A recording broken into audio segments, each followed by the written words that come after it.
Vamos a ver el tema de consolidación del texto de la Constitución Política de los Estados Unidos Mexicanos. Se plantea que el propósito es examinar la posibilidad, las condiciones y la metodología para una revisión técnico-jurídica del texto vigente de la Constitución Política de los Estados Unidos Mexicanos. En adelante se entenderá como CPEUM o la Constitución a través de su reordenación y consolidación. El punto de partida del estudio es la premisa de que si bien la Constitución no se ha actualizado y modernizado significativamente, de tal modo que su texto vigente incorpora ya los elementos y las instituciones principales del constitucionalismo contemporáneo. Sin embargo, lo cierto es también que las continuas reformas y ediciones que ha sufrido han dado por resultado un texto cada vez más extenso, desordenado, asistemático y descuidado desde el punto de vista técnico. En consecuencia, es evidente que la dinámica actual de enmienda al texto constitucional ha topado ya con sus límites, por lo que resulta imperativo encontrar otras opciones que le den estabilidad y viabilidad. En vista de lo anterior, este estudio explica y justifica una revisión del texto constitucional que, sin afectar las decisiones políticas que incorpora ni su expresión jurídica, restaure sus cualidades formales y técnicas, permitiendo un mejor conocimiento y manejo de la Constitución, lo que a su vez debe redundar en una cultura constitucional más sólida y estable. Ya es muy próximo, en el muy próximo centenario de la promulgación de la Constitución de 1917, es una oportunidad inmejorable para proceder a esta reflexión.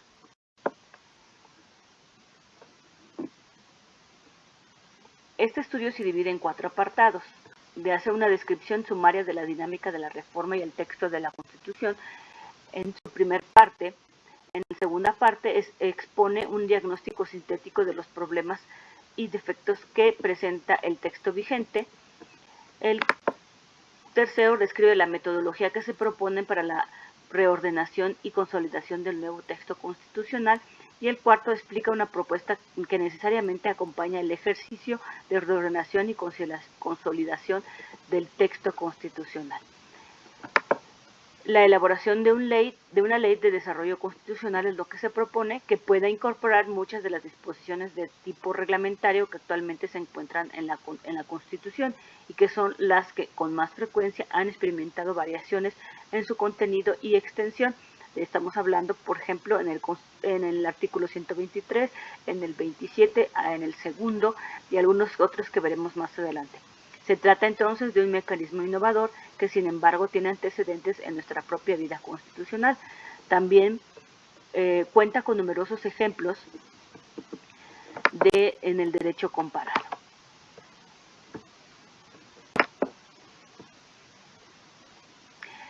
Entonces, la dinámica de la reforma constitucional ha sido que a partir de 1921 se hizo la primera modificación hasta el 10 de julio de 2015.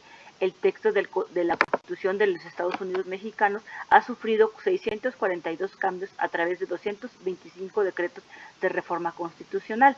La siguiente tabla resume el número de reformas al texto constitucional contabilizadas por periodo de gobierno hasta la fecha citada.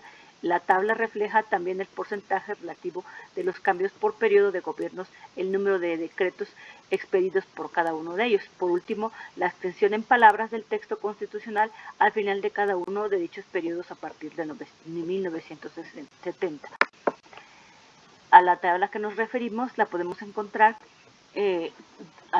desarrollada en este mismo tema. Como es fácilmente ver que el ritmo de las reformas se acelera considerablemente en los últimos periodos de gobierno. El ritmo de las reformas se acelera considerablemente, sin embargo, en el año de 1982, con el inicio del gobierno del presidente de la Madrid, en el que se podemos considerar como un parteaguas, pues en esa fecha se inicia un proceso de reforma que dura hasta nuestros días, en el que hay una renovación importante en las instituciones existentes y la creación de otras muchas que modernizan y actualizan nuestro ordenamiento constitucional. En términos generales, los cambios han apuntado al fortalecimiento de los poderes legislativo y judicial frente al Poder Ejecutivo Federal. de los derechos de los ciudadanos y de los medios de defensa, así como los mecanismos de rendición de cuentas del gobierno y de responsabilidad de los servidores públicos. En lo particular, la Constitución se ha reformado de manera importante en las siguientes materias: control de la constitucionalidad de leyes, que se refiere a la autonomía de gobierno y administración de los municipios, el sistema electoral y representativo federal y local, derechos fundamentales, tanto individuales como sociales, y sus medios de protección, los derechos y autonomía de los pueblos indígenas, y en el área de propiedad y justicia agrarias, también en la transparencia y acceso a la información pública gubernamental, sistemas de justicia penal y de seguridad pública, presupuesto, control del gasto público y la rendición de cuentas. También tiene una injerencia en las relaciones del Estado con las iglesias y las comunidades religiosas, la independencia de gobierno y carreras judiciales, la rectoría del Estado sobre el desarrollo nacional y sistema de planeación democrática, la explotación de recursos energéticos y empresas productivas del Estado.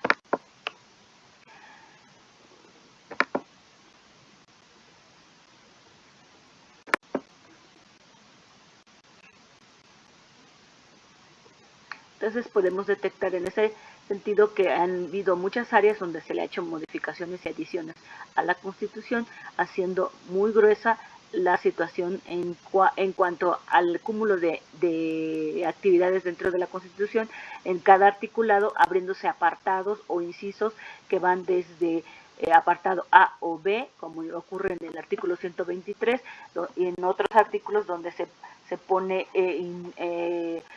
fracción primera, fracción segunda, inciso A, B, C, y en otros que lo hacen difícil de aglomerar en una sola documento, y lo que se propone es de que ya no sea tan recargada, tendría que ser en leyes especiales, que efectivamente ya existen, pero habría que hacerlas de manera más ordenada y haciendo que se busque la cuestión de que la Constitución no se vea tan afectada directamente.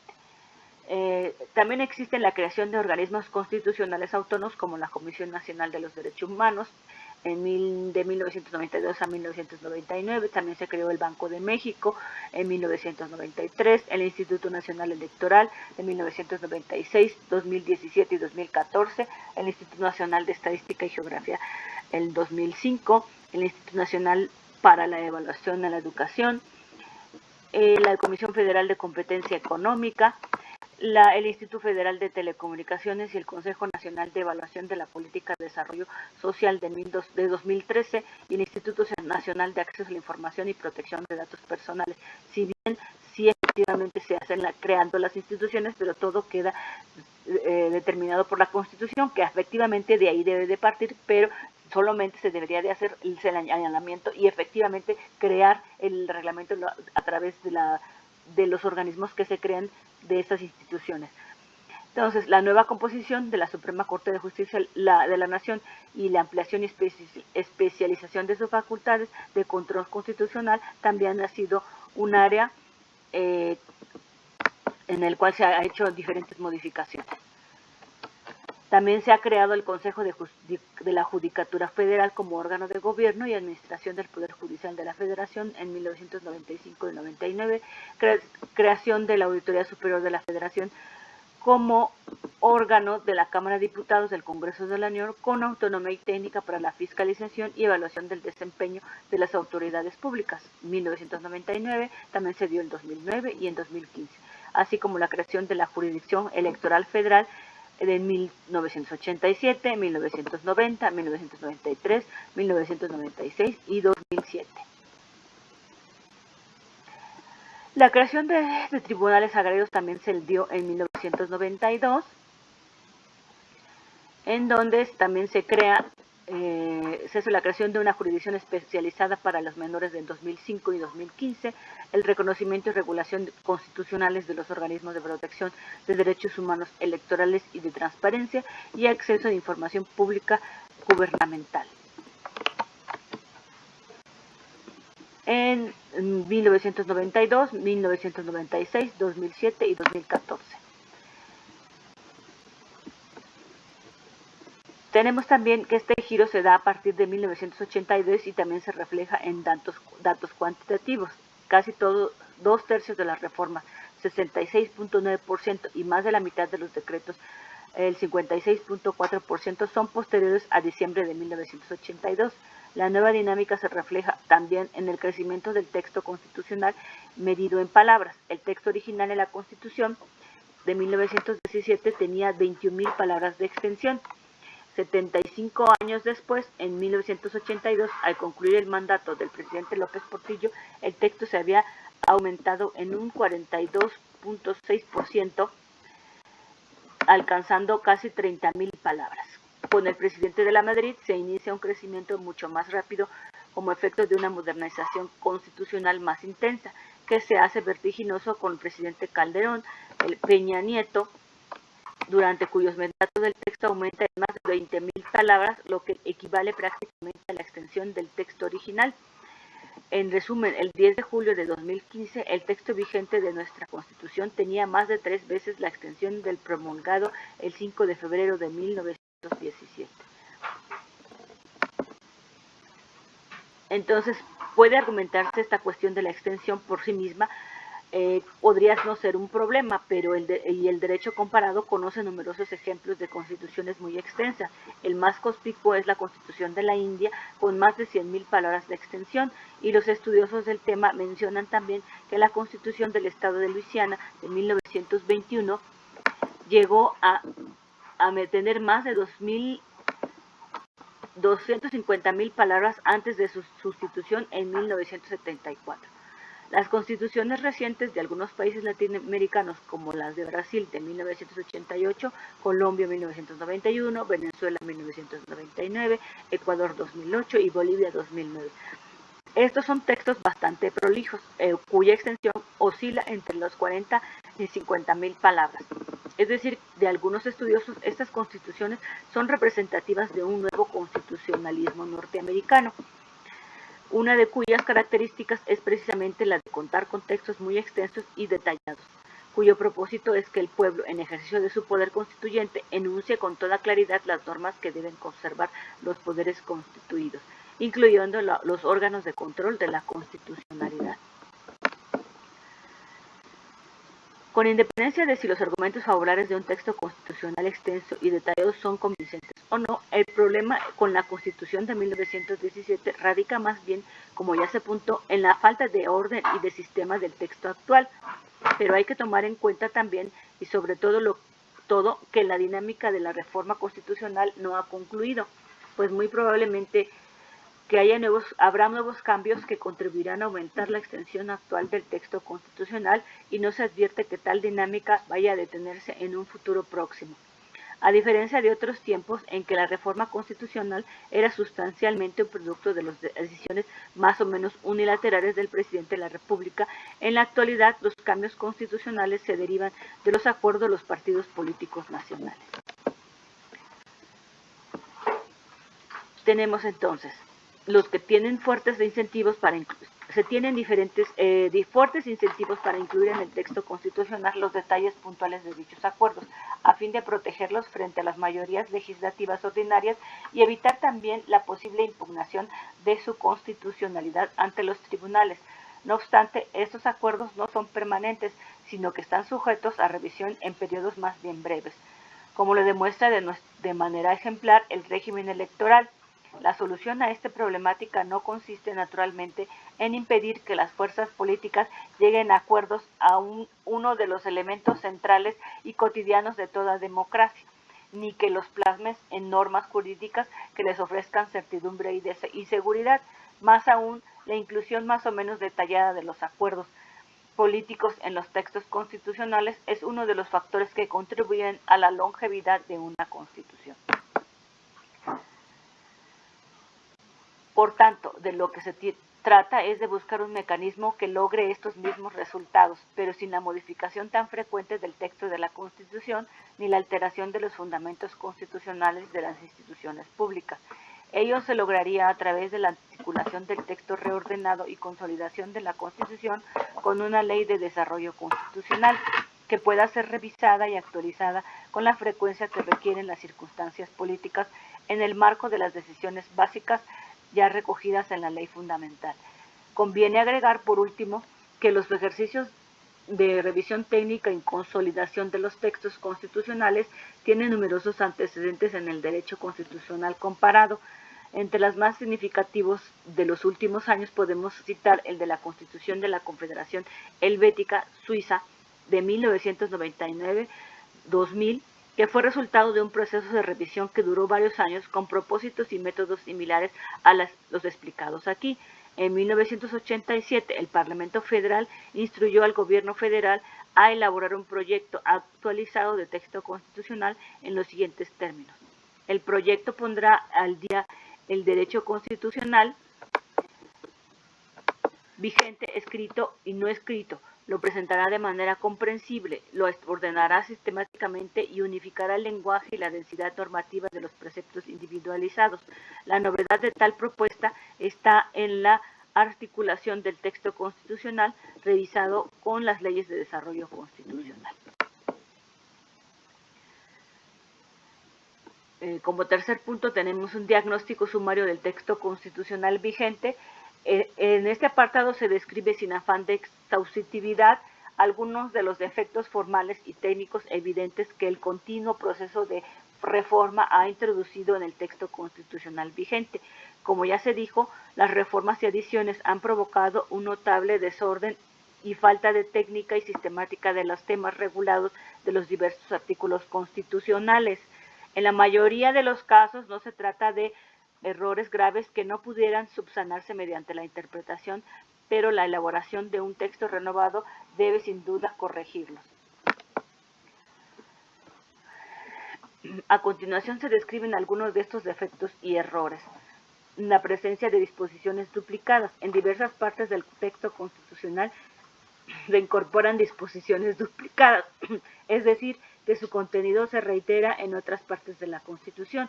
Por ejemplo, entre los requisitos para ocupar diversos cargos públicos, como el de diputado federal o presidente de la República, se reitera el no ser ministro de algún culto religioso, cuando el texto del artículo 130 ya establece de modo general que los ministros de cultos religiosos no pueden ocupar cargos públicos, lo que incluye a los de elección popular, a menos que se retiren de su ministerio con una anticipación que la ley fija de al menos 5 años. Es claro que bastaría la norma general del artículo 130 y el conocimiento sistemático del texto constitucional para resolver esta cuestión, si bien la reiteración del requisito en otras disposiciones podría explicarse tanto por razones de tipo histórico como de falta del sistema en la reforma constitucional. Vemos con este ejemplo algunas posturas y las razones por las cuales se hace esta propuesta. En este rubro también puede mencionarse, por ejemplo, que el texto de la Constitución utiliza tanto el concepto de derechos humanos, artículo 1, como el de derechos fundamentales, por ejemplo, artículo 18, aunque no son equivalentes.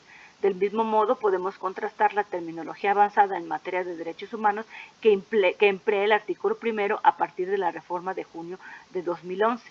Con la regulación de muchos de los derechos consagrados en el título primero, la cual sigue utilizando expresiones arcaicas procedentes del siglo XIX y de comienzos del XX. Uso variable de inconsistencias de la terminología es otra de las razones para hacer efectiva esta propuesta o sustentarla. Más aún, hay disposiciones que utilizan términos comprensibles en el contexto histórico de su inclusión en el texto constitucional, pero que resultan inapropiados en la actualidad. Así, el artículo 11 se refiere a las limitaciones a la libertad de tránsito que puede imponerse a los extranjeros perniciosos residentes en el país, lo que era comprensible en el ambiente nacionalista y xenófobo de 1917, pero inconvenientes en un texto constitucional contemporáneo, puesto que ya esa postura ya no existe, ya no hay esa cuestión tan marcada derivado de la independencia de México. La disparidad en el alcance y profundidad de la regulación es otra de las razones para hacer estas adecuaciones, que es un efecto notorio en el texto constitucional en la inconsistencia por exceso o por defecto en la regulación de las instituciones, incluso de naturaleza semejante. Podemos encontrar diferencias notables de alcance y profundidad en la regulación de los llamados a organismos constitucionales. Por ejemplo, compárese la regulación del Banco de México con la del nuevo Instituto Federal de Telecomunicaciones, ambas en el artículo 28, pero también en las distintas ramas jurisdiccionales previstas en la Constitución. Mientras que la composición complementaria de competencias y funciones del Tribunal Electoral del Poder Judicial de la Federación ocupan todo un artículo, el artículo 99, cuya extensión supera las 1000 palabras. La reglamentación de la justicia laboral, artículo 123, apartado a la militar, artículo 13, abarca solo unas cuantas líneas. Las juntas de conciliación y arbitraje son una creación del Constituyente 1917. Esto no es sino el reflejo de los distintos momentos en que se introdujeron las disposiciones respectivas. La disposición relativa a los tribunales militares proviene tanto de la Constitución de 1957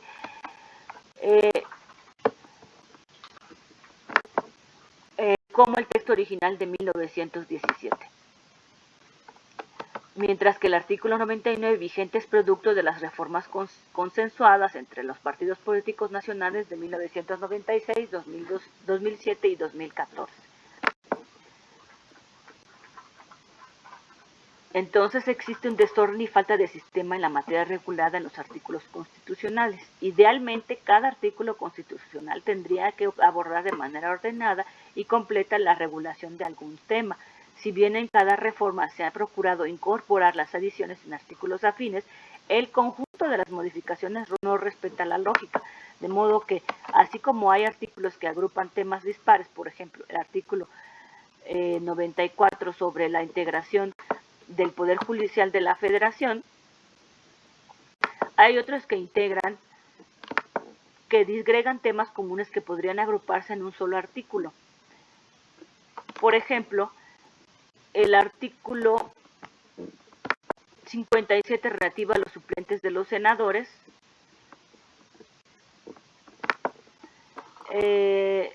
con una extensión de 2 líneas, podría incorporarse al 56, que se refiere a la composición del Senado. Hay que insistir en que este defecto es resultado del cúmulo de las modificaciones hechas hasta la fecha, en ninguna de las cuales se ha tomado la decisión de hacer una revisión del conjunto de texto constitucional.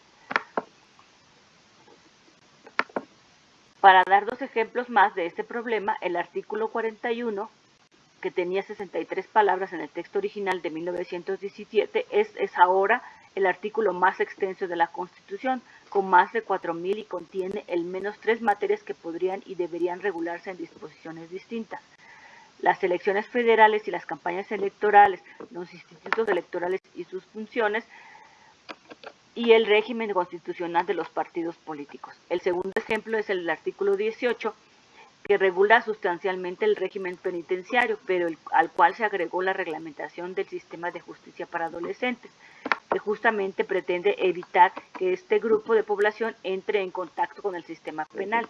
En este último caso, no se intentó siquiera separar ambos ámbitos temáticos en apartados diferentes. Errores en la actualización del texto. Esos son otros problemas que presenta ahora la Constitución. Los cambios al texto constitucional en ocasiones no han tenido siempre el cuidado de actualizar de manera transversal todas las disposiciones relevantes. Así, por ejemplo, todavía podemos encontrar en el texto vigente de la expresión jefe del Distrito Federal, artículo 73, fracción octava, 76, fracción novena, cuando lo correcto es jefe del gobierno del Distrito Federal, y Asamblea de Representantes del Distrito Federal, artículo 73, fracción octava, y 105, fracción segunda, y inciso E, que actualmente se denomina Asamblea Legislativa del Distrito Federal, que aunque se hizo alguna modificación ajustando la Ciudad de México, nuevamente se integra en este apartado la modificación hacia que ya es un estado y no un distrito. En este caso no se trata de errores con consecuencia de peso, pero son indicadores del descuido en el proceso de reforma constitucional.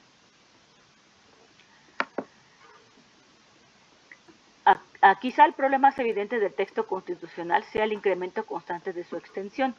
Como se ha documentado en el apartado anterior, ha alcanzado dimensiones de disposiciones propiamente reglamentarias. En este sentido, podemos mencionar como especialmente notorios, pero no únicos, los siguientes artículos: Segundo, derechos de los pueblos indígenas. Tercero, de educación. 16, garantía de legalidad. 20, proceso penal. 27, dominio de la nación sobre los recursos naturales y propiedad agraria. 28, banca central, sectores estratégicos de la economía, competencia económica y telecomunicaciones. 41, partidos políticos, instituciones y procesos electorales. 79, fiscalización superior de la Federación. 99, Tribunal Electoral del Poder Judicial de la Federación. 105, controversias constitucionales y acciones de inconstitucionalidad. 107, juicio de amparo. 115, municipios. 116, organización de los estados. 122, régimen constitucional del Distrito Federal. Y 123, derechos de los trabajadores.